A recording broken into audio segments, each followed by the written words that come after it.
Please do pop on your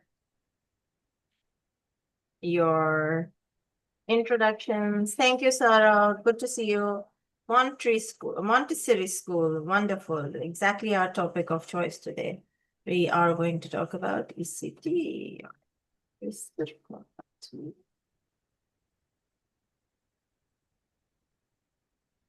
All right, good afternoon, good evening. Where are you, wherever you're joining us from? Thank you so much for being here on this webinar. I see mostly people are joining us from Pakistan, where I have heard that, it's raining. So I hope everything is well. There's some people who are also joining us from Egypt. Please use the chat box and do let us know where you're joining us from so that we are able to guide you and tell you about what we have in offer. My name is Noor. I am with Oxfordian College and I've been in this role for the last 2 years. Oxfordian is a college, it is based out of the UK. And what we realized as a big missing gap was in the market was where we thought that, a lot of teachers who need training, whichever domain they're coming from, aspiring teachers, existing teachers, wherever you are coming from, you do need that kind of help, support, and ecosystem where you can sit down with like-minded individuals who can guide you, counsel you. Perhaps you can get some ideas from them as to how you can develop your own skill set and also seek opportunities that are for your own professional growth as well. So I'm so glad that we have Amber Naveed, who is a seasoned professional. She has decades of experience in the education domain, in not only administration, but also in mentoring and coaching as well. So she's a part of the Korean family. We're working very closely together to make sure that we can reform how the teacher training structures work in Pakistan specifically. So Amber, thank you so much, and thank you for joining us. So I'll let you do your introductions now. Thank you so much, Noor. Thank you for the introduction. And I am Amber Naveed. I'm an educationist and I'm an earlier practitioner and I'm a teacher trainer. And as you said, I love to mentor, I love to train teachers. So this is my passion. And because of this passion, we are together and we are working on something new, something different, something exciting. So those teachers, those who want to work on themselves and they want to uh, improve them professionally. So this is the right platform for them and for their schools as well. So let's start. Absolutely. And, we were just right before when we were also planning this particular webinar, but we said that, summers is usually the time where you're at home and you are relaxing also as professionals. And we all understand that, this is the time also that a lot of us get to self-reflect. So I just wanted to show you not too many words. I know that, all of us sit through lots and lots of webinars, and we get to, hear about a lot of big things, right? And in those big things, sometimes it's mostly about if we do this, then this will happen, and this is the qualification of choice, and this is something that is going to, change your whole career trajectory. I'm going to show you not all of those wonderful things, yes, for sure. But in addition to that, I just want to share something very personal, and just show you these, pictures of how we are working with professionals and what does it mean for us as a college to provide these transnational education opportunities to teachers who are sitting wherever they are in the world. So these two snapshots, and hopefully we'll be able to take another snapshot maybe at the end of this webinar, where all of us can open our cameras and we can take a group photograph, is just to show you the diversity of our operations. We have people who join our sessions from Middle East, from Pakistan, from India, from UK, from Africa. We have a couple of teachers, professionals who are from the Caribbean who are a part of it. Then we have a large group of people who are from Egypt who have joined our sessions. And the whole concept of this is that there's a missing link specifically in the teacher training, which me and Amber, we are both going to talk about today. We are going to look at the whole spectrum. So we're going to start off specifically with those of you who are in the Montessori or in the early childhood development sector, and you are working with early learners. So all the way from pre-nursery to nursery, and then to reception grades. What is it? What are some of the opportunities? Those of you who are the head of schools, who are running their own schools and who want to look at greater teacher retention. If you are somebody who is looking at, developing the CPD of your own existing teachers, and you're going for accreditations or approvals that are going to upskill your school, that is what we are going to talk about. So Amber, I'm going to start off, we're going to start off bottom up, because I do understand that we have participants who are joining us from all sorts of different schooling levels. And in the early childhood or the early years area, I remember many, many years ago, there was this huge, I think, talk about, okay, you have to be a Montessori directress and you had to do this. And there were only a couple of bodies that were actually offering those Montessori levels. How has the overall the spectrum or the space, how has it changed over the years? And what is your experience that what is it that professionals are should be looking for? Okay, thank you, Noor. The question is very relevant because when we talk about futuristic approach to early years or education, this is very important that how the early years and ECD is improving or evolving. So ECD started from Montessori. Yes, there is a Montessori system, there is a Froebel system, kindergarten system, Reggio Emilia. So there are different philosophers and they have different philosophies. So we have to see that which is the right fit for us, and we have to see what is the future of earlier education. So what we have to do is we have to equip ourselves today so that we can train those students, those who are going to be here in the school after 3 years. So if we are not ready for them, then it becomes difficult for our teachers to cope with the coming generation. So when we talk about Gen Z, Gen Alpha, so they all have started from early years. So we as teachers, as earlier practitioners or ECD practitioners, we need to understand that the education at early is also evolving. So when it is evolving, we need to train ourselves, we need to equip ourselves with upcoming challenges. So the philosophies are the same, the child psychology is the same. It's just that the blend of these psychologies, these philosophies, and blend it with the psychology of the child is important. So that we can only do when we have the right platform, right knowledge, and right practice for the coming generations. So this is my take that Absolutely. And I think another question, Amber, that comes to my mind is that with that evolution, now we have so many other qualification structures also, and so many different awarding bodies are offering, let's say, level 2, level 3 qualifications in the early years domain.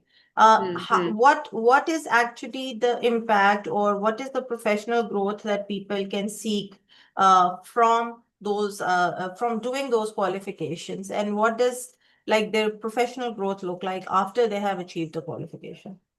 Okay, so when you talk about this, like I've been a trainer, I am recently I started doing training full time. So when I go in the schools and then I see the teachers, especially early years, they have done their courses, Montessori course, earlier course, but they're not familiar with the right apparatus which they have to use. If you talk about Montessori, they have a proper scientific apparatus, and you have to use that. You need to know that that apparatus is designed for a specific area of development. So that is very, very important. Same for kindergarten.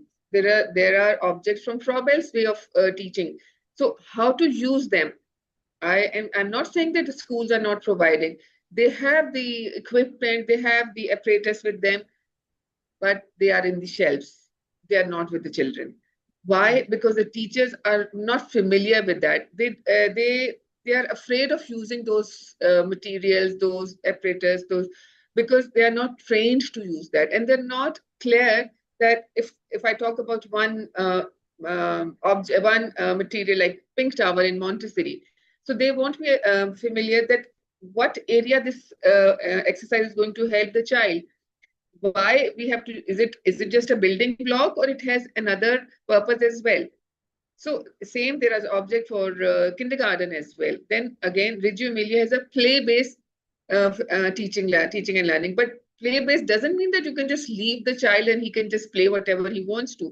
So that constructive play, who has to plan that? So the planning and the facilitation is with the teacher, and our teachers are doing their best, but they're not rightly equipped that how to use these philosophies.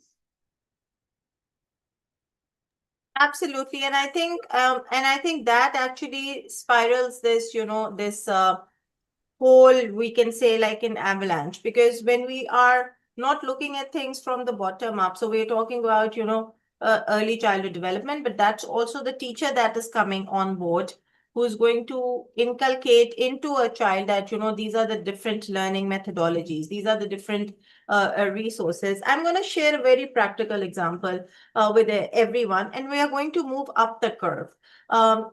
What I have understood, I'm essentially from Pakistan, and I come from a 20 years of education background.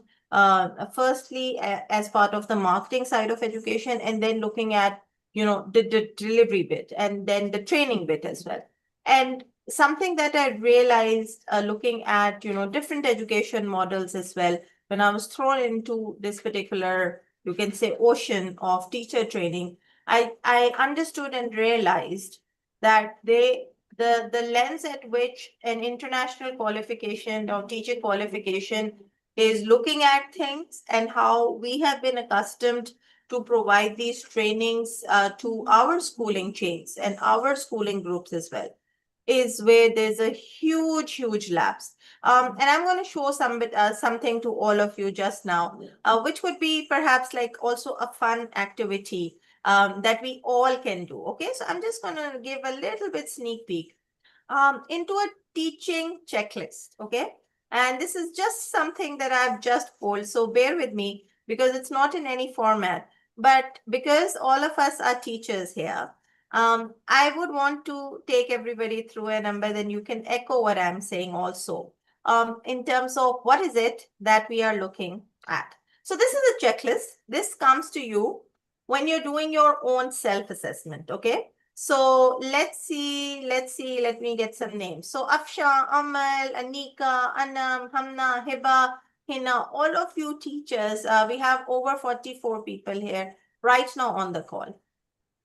This is something that essentially should apply to all of us, okay? So it's identifying needs. Do I know who I will be teaching? So it's a self-reflection, Amber. Just a realization that, this is a diagnostic tool that is being used once you enroll yourself into a teacher training hat role. How important it is, Amber, my question to you is, and I'm going to quickly take everybody through the 4 pages document, and I'm very happy to share it with all of you who are here on this call. If you would share your emails as part of the chat, then we'll also be able to share this particular free resource with everyone. How important is, Amber, creating checklists for learning, for teaching, for assessment? And what does it mean for school chains who are looking for growth and impact and scalability and profitability?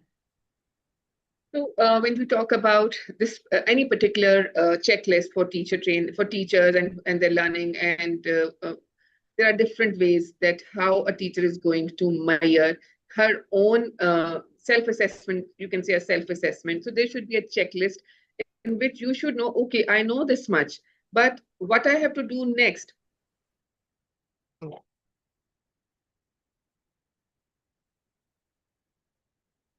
Oops, I think the internet is acting up, but yeah. Amber, we're losing you there a little bit. Internet was our friend for a little bit, but I'll echo what you're saying till we have you back. But just looking at the planning and learning bit. So things that, audience, for the teachers would be doing before you're actually picking up a subject. Do you feel confident how and where can you get the support? Do you have your induction checklist at each level, at each classroom level? How are we differentiating the learners? How are we accommodating learners? You could say that, some learners who have like special education needs, how are we accommodating them? Are you creating smart objectives? This is actually the beauty of teacher training qualifications at every level, that you should be looking at the aspects. Look at where the facilities are. Do kids have access to these facilities? Looking at facilitated learning, this is my favorite topic, and I want to ask. Let's do a little poll also and make it a little bit more engaging. You can use the reaction tabs. Okay. Um, how many of us, let's look at as teachers, uh, when use an icebreaker or an energizer or a starter activity. If you use it, do a thumbs up on the reactions tab. How many of the teachers who are here use an icebreaker, energizer, or a starter activity in their classrooms? Let's see. Okay, wonderful. And more thumbs up. We are looking at this particular bullet. Let me use a different color. How many of the teachers here use an icebreaker or an energizer or a starter activity? Thumbs up. Wonderful. Faiza, Shafaq, Amal, Aksa, awesome. Let's give people more idea. Oh, this is the hardest one, but I'm sure all of you are gonna raise your hand on this. Keep learners interested, suitably stretched, challenged, motivated. Very difficult thing that we're challenging them and then we are motivating them. But how many of the teachers in the classroom, principals in the schools? Okay, Homera, good to see that. How many of the teachers who are here on the call, you end up doing this? Excellent, Palvasha, Naila. I'm getting more hands. Wonderful. Sadia. Excellent. Okay. Let's look at something a little bit difficult. We have Amber back. Ask open questions. Okay. The 4Ws, 1H.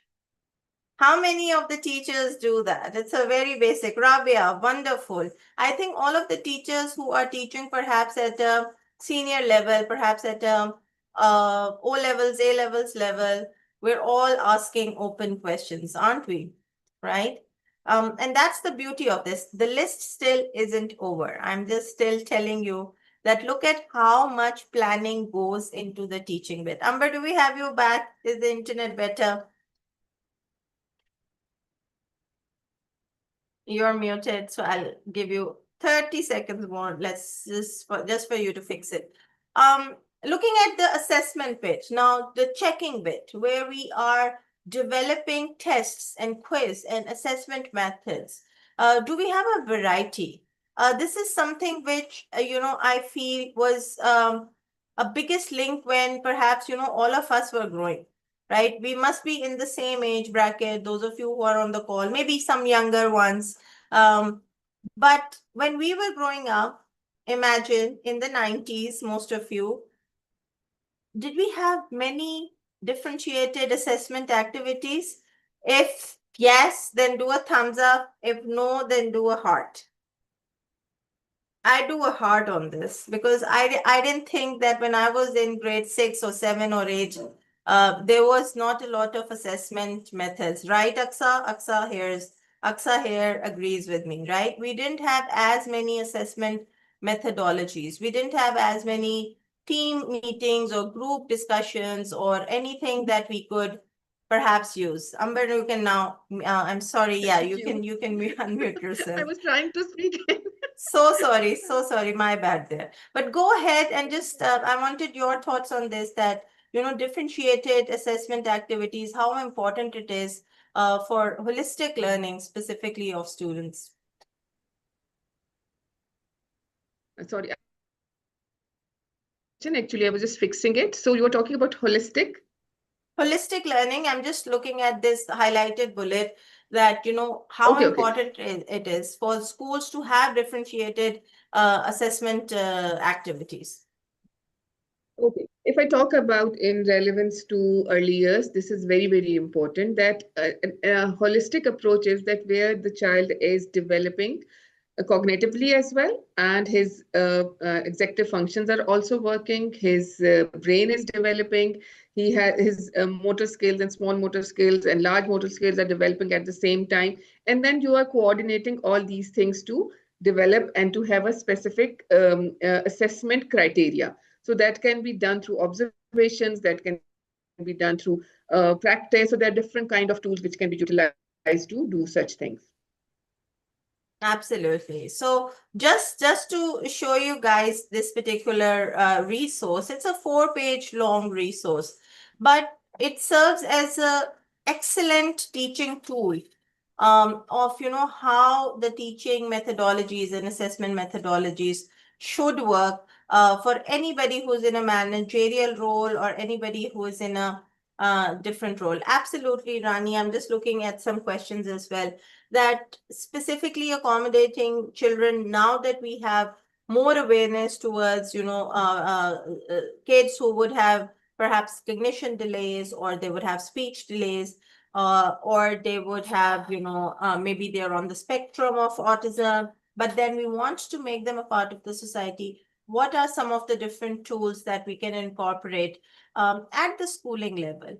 I just want to also look at this perspective for all of you. And Amber, I like your thoughts and viewpoint on it, because you've seen the management side of schooling chains as well.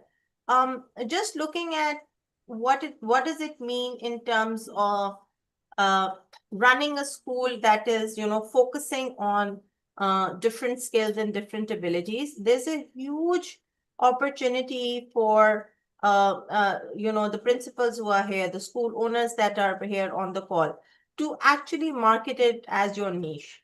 Everything that we are doing, trust me, if you would be doing a teaching qualification or course with us as well, your eventual goal would be, okay, how is it going to drive revenue for me or more money for me, right?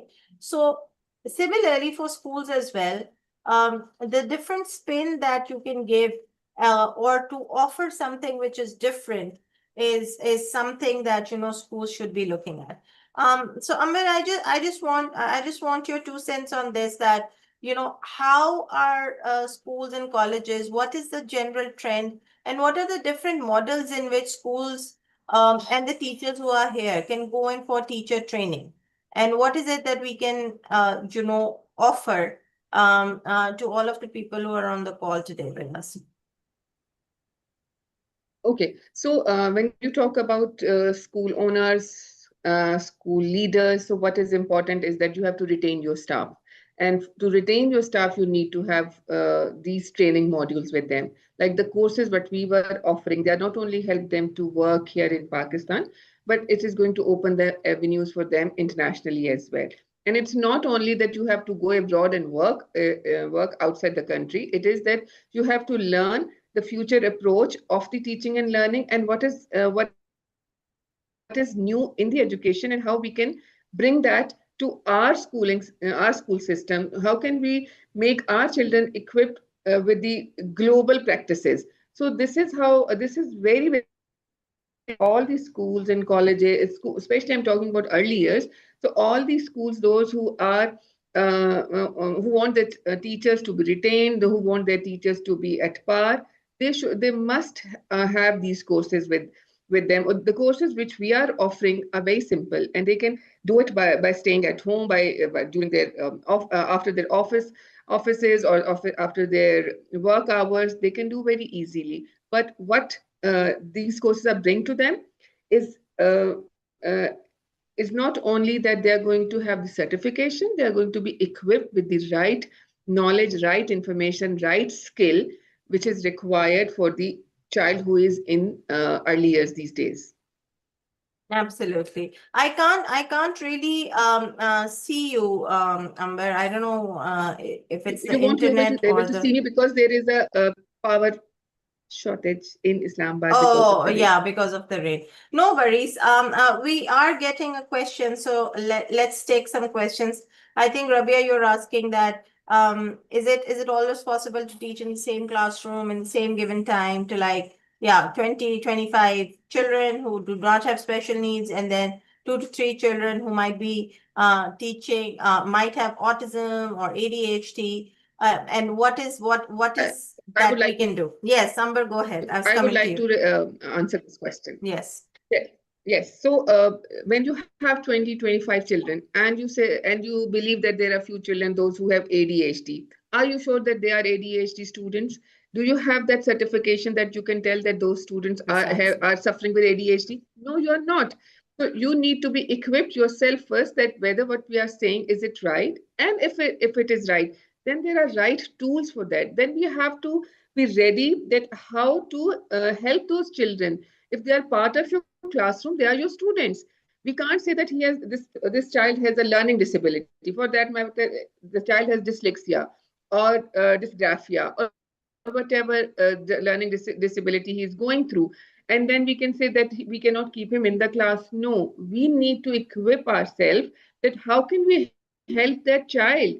First of all, we need through these courses and these trainings, you will understand to observe the child better, and you will be able to see that whatever we are saying, is it right? Is the child is going through ADHD, or it's just our perception? And is the child has dyslexia, or it's just part of his learning? Maybe he's suffering with mirror images, which can be corrected with a bit of practice. But if the practice is not enough, and then the child is again having those issues, then you can say that this child might have dyslexia. But this is not a process. This is not a 1 day task or a 2 day task. It's a complete process, and we can only tell something if we are clear with it. This, yes, this is what is happening. Yes, I have observed the child for throughout the year, and these are my observations upon my trainings that this is required, maybe just I have given you the example of dyslexia, that child might only be having mirror images, nothing else. So Absolutely. these trainings are going to. And that is where teacher training, Rabia and all others, is so super important, because it could be in the same classroom. However, your assessment method for those 2, 3, 4, 5 kids would be different. If somebody isn't so great with writing, right, then you would figure out a different assessment methodology for that particular child as well. And remember, what that actually does is that it actually widens the perspective, and for the school to actually come across as a school place which is, very diverse, very inclusive.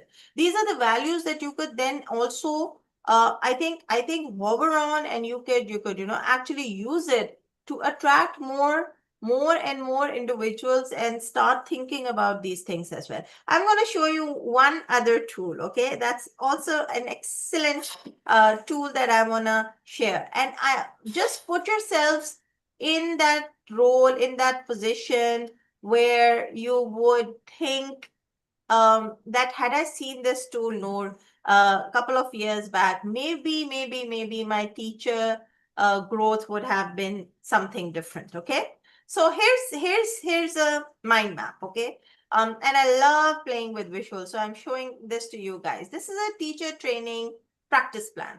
Okay, what does a practice plan look like? So a practice plan is that if teachers would be taken out of the educational setting. Okay. So imagine that you are getting out of the education setting where you're in the classroom, and you were to go out into an industry setting. Okay. It could be in the training field.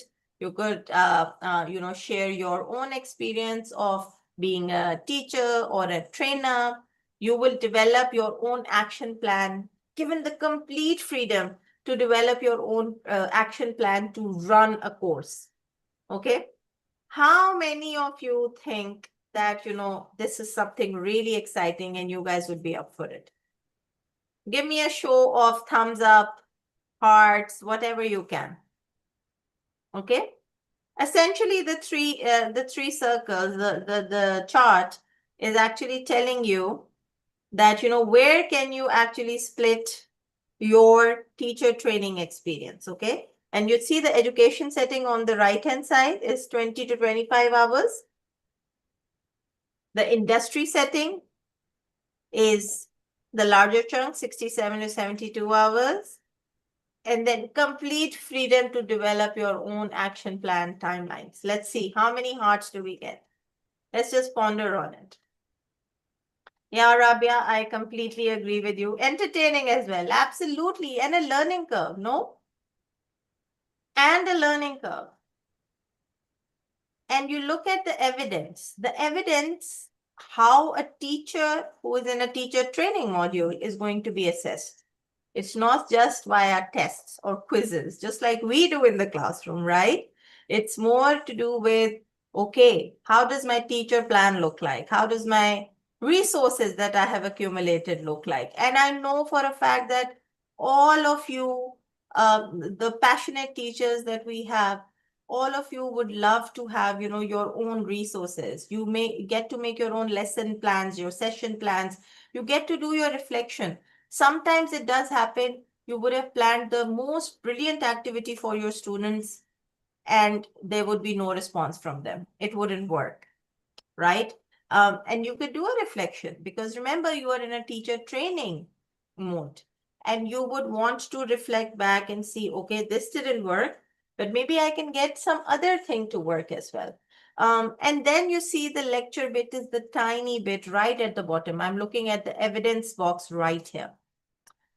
So just look at this. What I have essentially shown you here as part of this resource and this mind map is what does a teacher training at Oxfordian look like? Okay. And how do we work?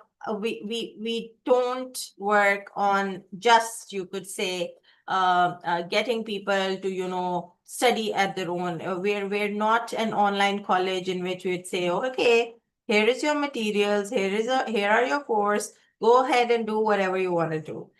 We don't operate like that. So how we work is that we give you, yes, the resources for sure, over an LMS, but then we do seminar classes. And seminar classes, essentially, I'm going to share the screen again, so please bear with me.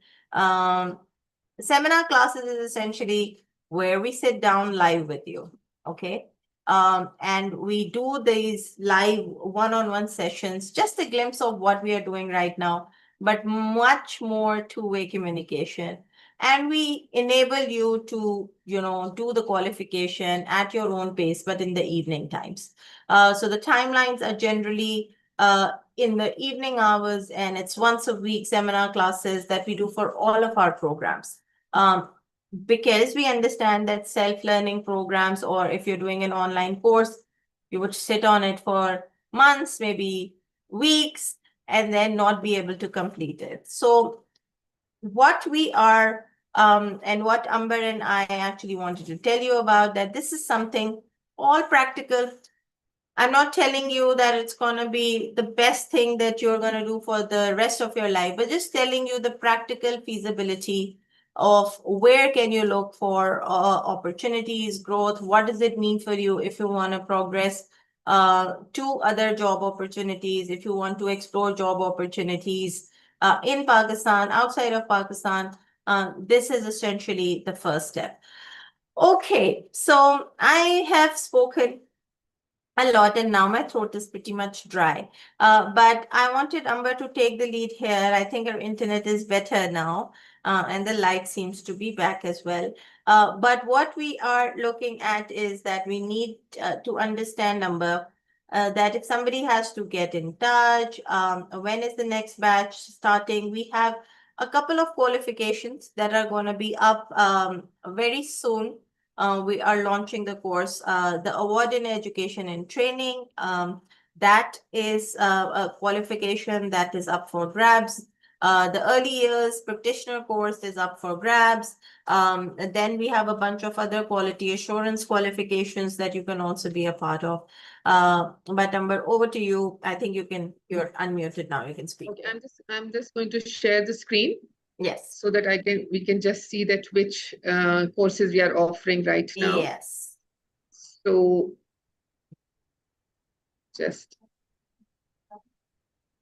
So these are the courses which we offer. We're talking about Montessori in early childhood education, and the training.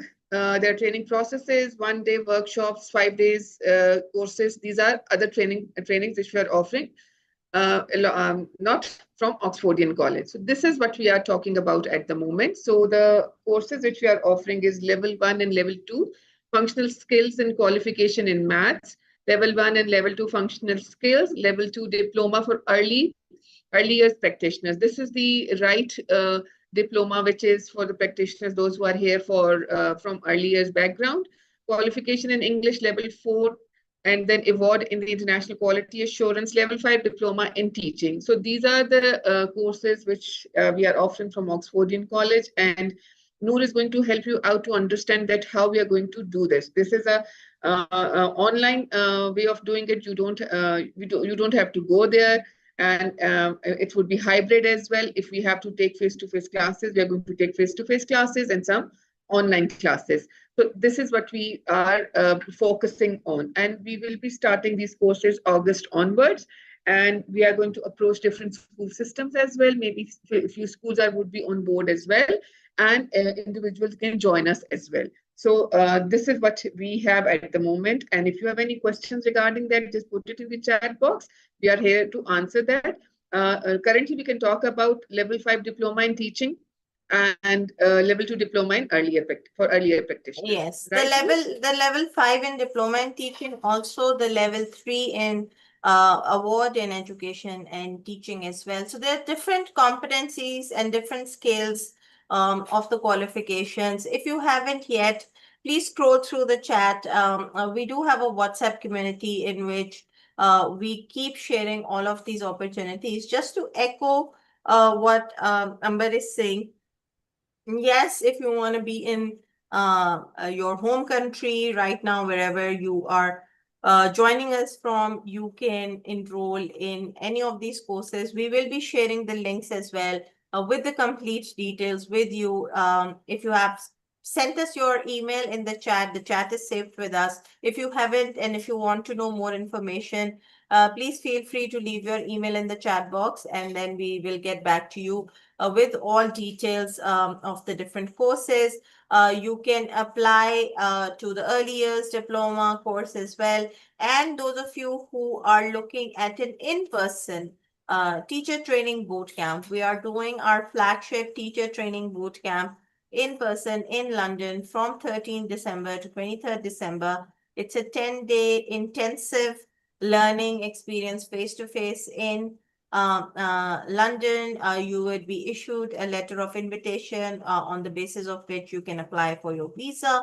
And then you could go through the visa documentations now, because it generally takes 4 to 6 weeks for a visa process to be sorted. So feel free to join the chat community. It's a one-way community. So only the admins post. We don't spam good morning, good afternoon messages on that. We just talk about, real opportunities for growth that you can achieve.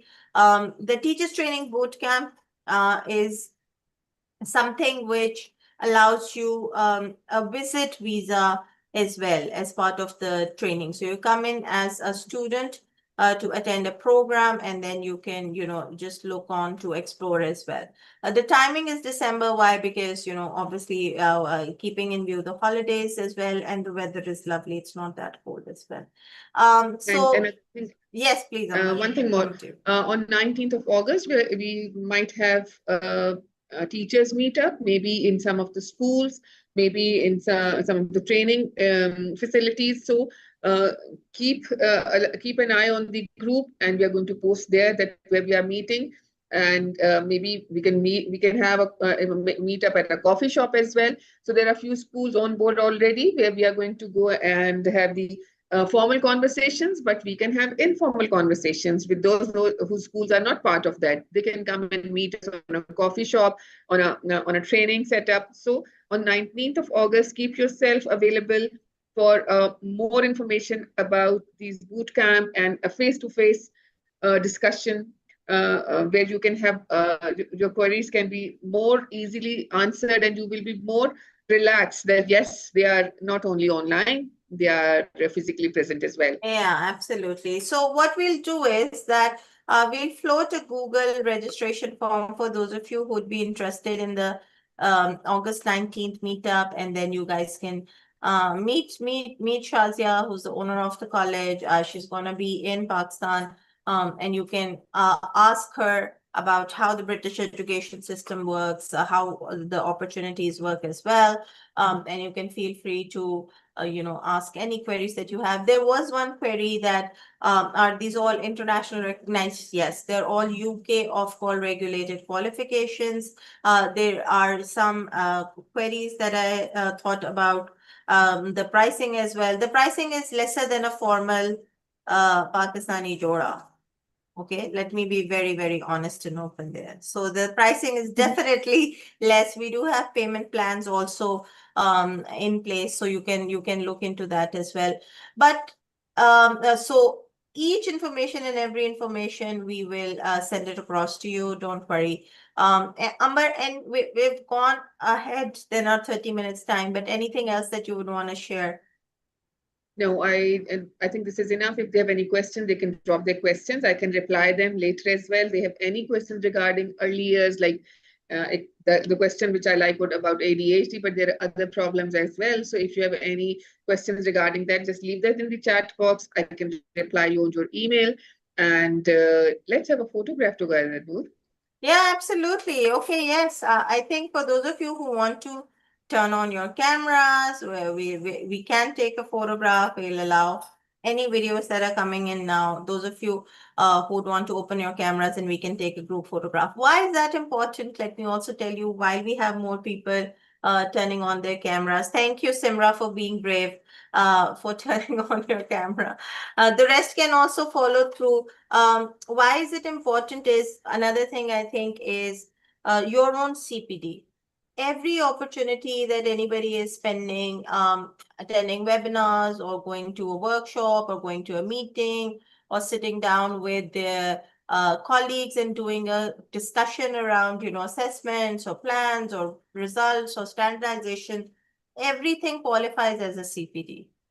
This particular webinar, you could use it as a CPD as well, and take it as a proof point, and then more of you could join in. So let's see how many more people can join in. Well done, Naksa.